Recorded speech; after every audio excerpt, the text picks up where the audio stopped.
Bonjour à tous, c'est Stéphanie, bienvenue dans cette nouvelle vidéo tuto de Noël. On tricote ensemble ce joli pull au sapin. C'est un modèle gratuit de la marque Drops qui existe en version femme, homme et enfant. Un très joli pull qui se tricote avec la laine R de Drops. Voici les couleurs que j'ai choisies pour ma version. Je vous indique les références de mes coloris dans la description de la vidéo. Cette vidéo tuto est là pour vous accompagner dans le tricot de ce joli pull, notamment au niveau du jacquard. Je vous explique comment avoir une bonne tension au niveau des fils et je vous parle également de la dominance des couleurs. J'ai tricoté la deuxième taille et je trouve que c'est vraiment parfait. Pour choisir votre taille, vous allez voir sur le patron Drops, tout en bas du patron, il y a un schéma avec toutes les dimensions du pull. Et au début du patron, vous allez trouver toutes les quantités de pelote nécessaires pour le tricoter. Je vous laisse maintenant avec le tuto. Bon tricot à tous!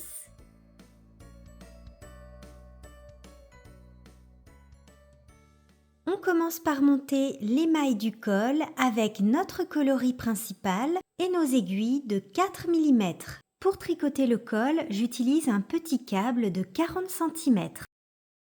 Avec votre technique de montage préférée, le nombre de mailles que vous devez monter est indiqué dans le patron gratuit de Drops. Retrouvez le lien vers le patron dans la description de la vidéo.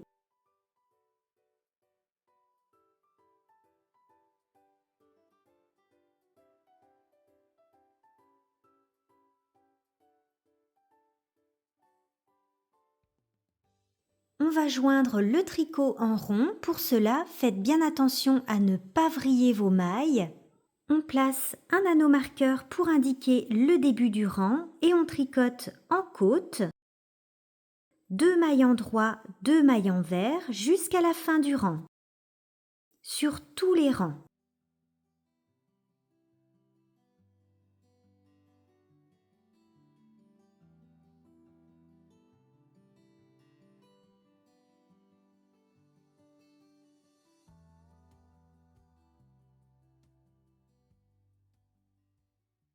Mon col en côte est terminé et on a deux possibilités pour le col. Vous pouvez tout à fait le laisser comme ça, en col montant, ou bien le replier comme ceci sur l'envers pour faire un col double. C'est ce que je vais faire pour ma version et je vais vous montrer une technique pour fixer le col double en tricotant. Et si vous continuez à tricoter en côte, vous faites un petit peu plus de longueur, vous allez pouvoir obtenir un col roulé. Je vous montre ma technique pour fixer le col double en tricotant. Donc je replie mon col sur l'envers comme ceci. Donc ici j'ai ma première maille et je viens récupérer dans le rang de montage en face une maille. Cette maille-là, que je place sur l'aiguille de gauche et je vais la tricoter en même temps que ma première maille. Et je continue. Je récupère la maille juste à côté, je la place sur mon aiguille de gauche et je tricote en même temps. Et je fais comme ça tout le tour.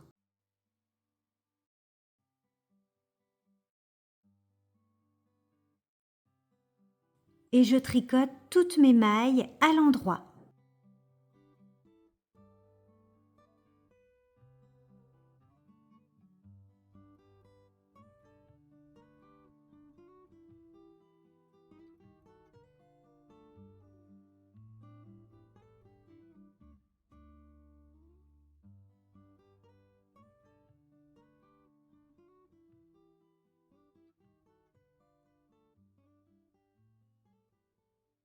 Notre col est terminé. On passe sur des aiguilles de 5 mm.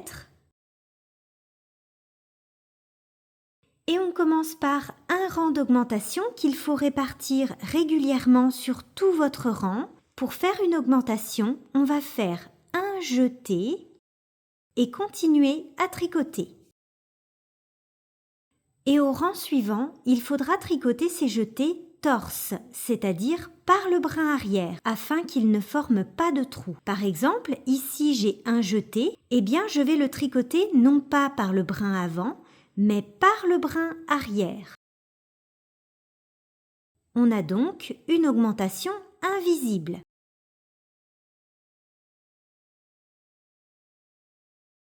Le nombre d'augmentations que vous devez faire en fonction de votre taille est indiqué sur le patron.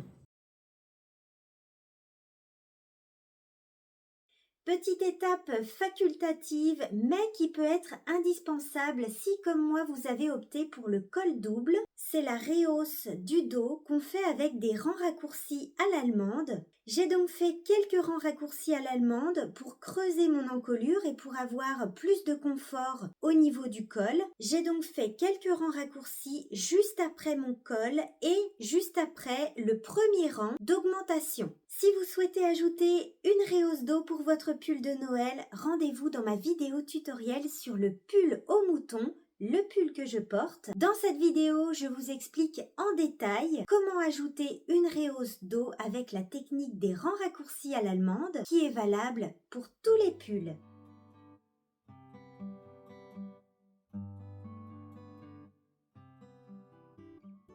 Il est temps de passer au jacquard avec notre grille. Donc là, nous avons deux grilles en fonction de notre taille. Les tailles sont indiquées en haut des grilles. Le diagramme se lit du bas vers le haut et comme on tricote en rond et non pas en aller-retour, il se lit de droite à gauche sur tous les rangs. On commence par le rang numéro 1 qui se trouve tout en bas du diagramme.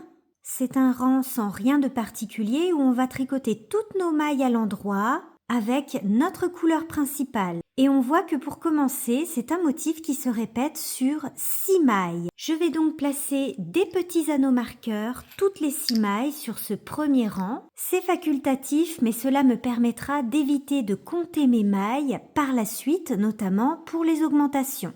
Et si vous placez ces marqueurs, ils doivent être différents de votre anneau marqueur de début de rang pour bien les différencier.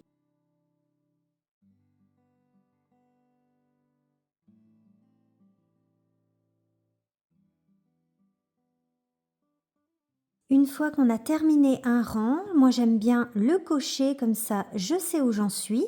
Et on continue avec le rang numéro 2. Sur ce rang, nous allons faire des augmentations. Toutes les 6 mailles. Pour faire une augmentation, c'est comme tout à l'heure, on fait un jeté et il faudra tricoter ce jeté torse sur le rang suivant, c'est-à-dire par le brin arrière.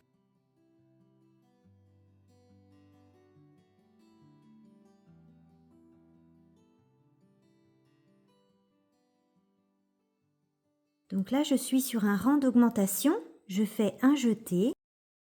Et l'intérêt d'avoir mis des marqueurs, c'est que je n'ai pas besoin de compter mes mailles pour mes rangs d'augmentation. Avec les rangs d'augmentation, on a de plus en plus de mailles sur nos aiguilles. On va pouvoir passer sur un câble plus grand. Voici ma technique pour changer de taille de câble en cours de tricot. Je vais passer sur un câble de 80 cm pour tricoter le reste de mon pull. Premièrement, je dévisse cette aiguille-là. À la place, je vais mettre un petit arrête-maille pour sécuriser. Je visse mon aiguille sur mon nouveau câble. Et de l'autre côté, je peux placer un arrête-maille pour sécuriser. Je tiens mon nouveau câble avec mon aiguille dans la main droite et je peux continuer à tricoter. Et maintenant, mes mailles vont aller sur mon nouveau câble.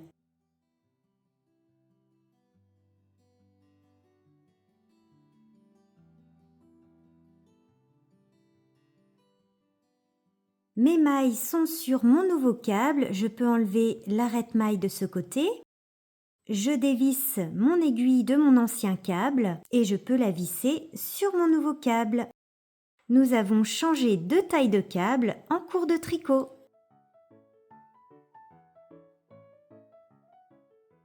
Il est temps maintenant d'ajouter une nouvelle couleur avec la petite étoile qui se trouve au sommet du sapin. Et je vais faire ce rang-là où on ajoute une nouvelle couleur et on va faire également des augmentations.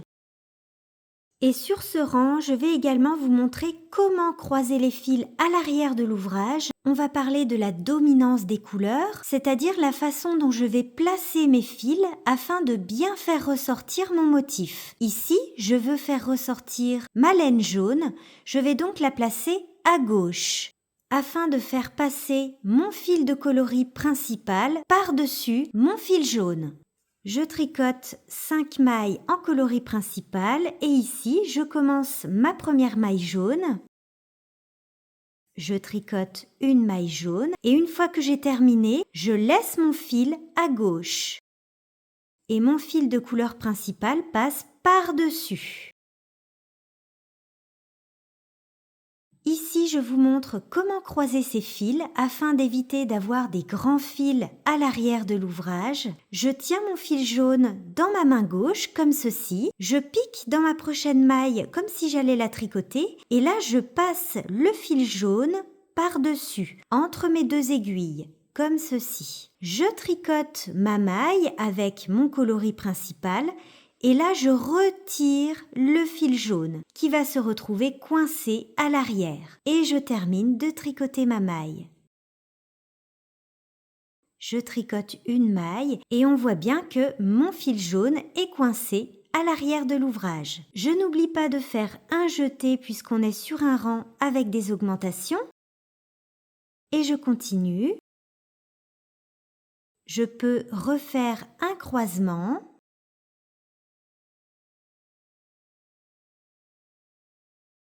En ce qui concerne la tension en jacquard, il est très important de ne pas laisser vos mailles se regrouper comme ceci sur votre aiguille de droite. Il faut toujours penser à tendre vos mailles comme ceci sur l'aiguille de droite afin d'avoir une bonne tension lorsque vous allez tricoter avec votre nouvelle couleur.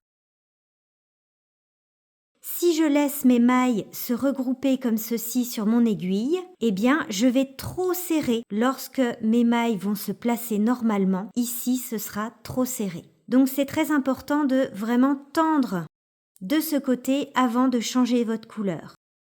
Là, vous avez la bonne tension. Et on continue. On croise ces fils et c'est pareil. Pour la tension, lorsque vous croisez vos fils, pensez à bien tendre de ce côté.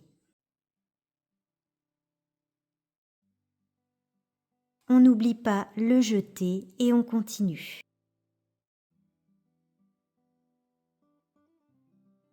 Moi, j'aime bien croiser mes fils toutes les 3 à 4 mailles environ. Une fois que j'ai terminé avec le fil jaune, je le laisse bien côté gauche.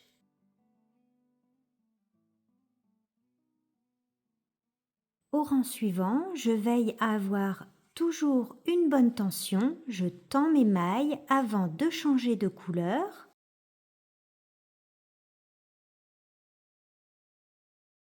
Je laisse mon fil jaune à gauche, je reprends mon fil de couleur principale, je tends mes mailles et je continue à tricoter. Ici, j'ai un jeté du rang précédent, je n'oublie pas de le tricoter par le brin arrière. Ici, je fais un croisement. J'ai terminé avec mon fil jaune, je peux couper le fil. C'est exactement le même principe qu'avec le jaune. Je place ma couleur verte à gauche puisque c'est la couleur que je veux faire ressortir. Et ici, j'ajoute ma première maille verte. Je laisse bien mon fil à gauche et je continue.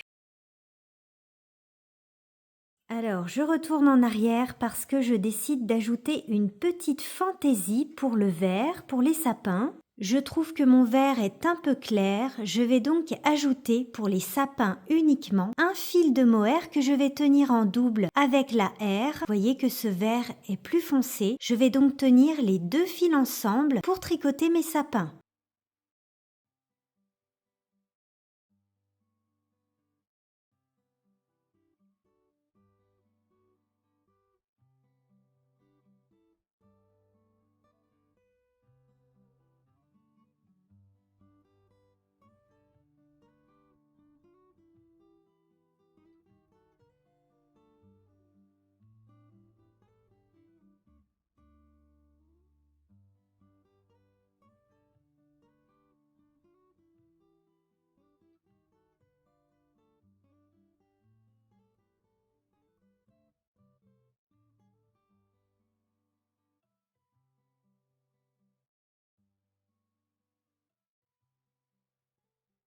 J'ai bien avancé dans mon jacquard, je suis en train de faire le dernier rang des sapins et on va bientôt attaquer donc le tronc du sapin avec la couleur marron. On continue à suivre notre grille de jacquard et on se retrouve après pour l'étape de la séparation du corps et des manches. J'ai terminé ma grille de jacquard. On va maintenant passer à l'étape de la séparation du corps et des manches. Il vous faudra des Scooby-Doo ou encore un reste de laine pour mettre les mailles des manches en attente. On commence par tricoter les mailles du demi-dos, puisque notre marqueur de début de rang se trouve au milieu du dos. Le nombre de mailles que vous devez tricoter est indiqué sur le patron. Ensuite, on place les mailles de la manche en attente sur un Scooby-Doo ou encore un reste de laine.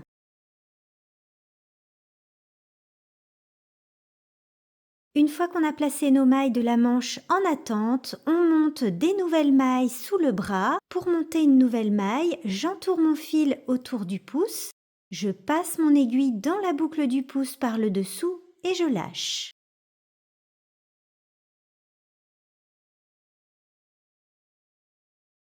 À la suite de ces nouvelles mailles, on tricote les mailles du devant.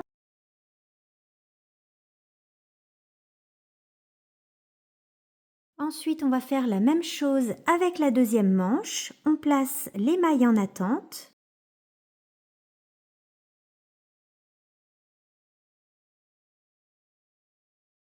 On monte des nouvelles mailles sous le bras. Et on termine par tricoter les mailles du demi-dos, donc on va jusqu'au marqueur de début de rang.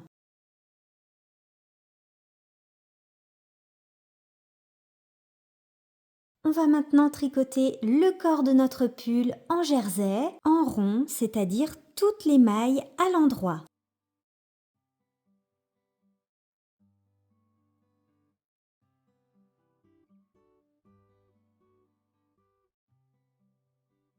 Le corps de notre pull est maintenant terminé, on va passer au tricot des manches. J'ai replacé les mailles sur mes aiguilles circulaires. Pour tricoter les manches, j'aime bien utiliser la technique du Magic Loop avec un câble de 80 cm. Mais vous pouvez aussi utiliser des aiguilles mini circulaires pour tricoter les manches si vous êtes plus à l'aise ou encore des aiguilles double pointe. Petite astuce que je montre souvent dans mes vidéos tuto pour éviter d'avoir ce grand espace ici entre les mailles qu'on doit relever et notre première maille de la manche. J'aime bien relever une maille supplémentaire de chaque côté dans le jersey ici. Une maille de chaque côté, c'est-à-dire une ici et puis une de l'autre côté. Et puis on diminuera ces deux mailles supplémentaires sur notre premier rang.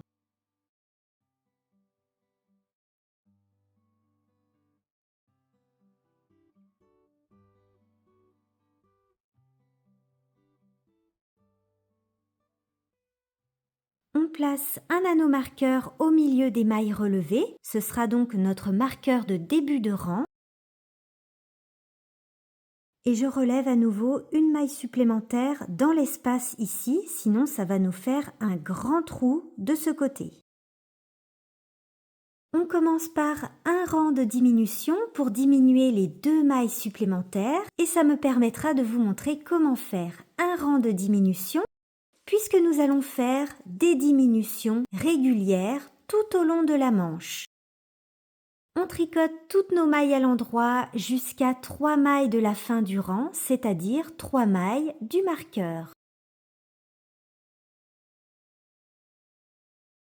Je suis arrivée à 3 mailles du marqueur. De ce côté, on fait une diminution en tricotant 2 mailles ensemble à l'endroit, une maille endroit.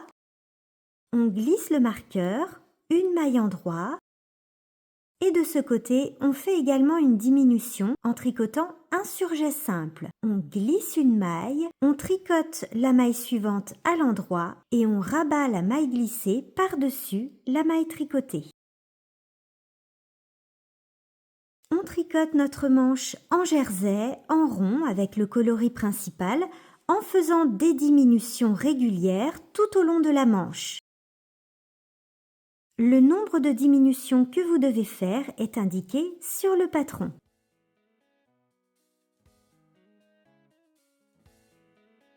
On termine notre manche par un poignet en côte de 2 et il nous reste plus qu'à tricoter la deuxième manche de la même façon.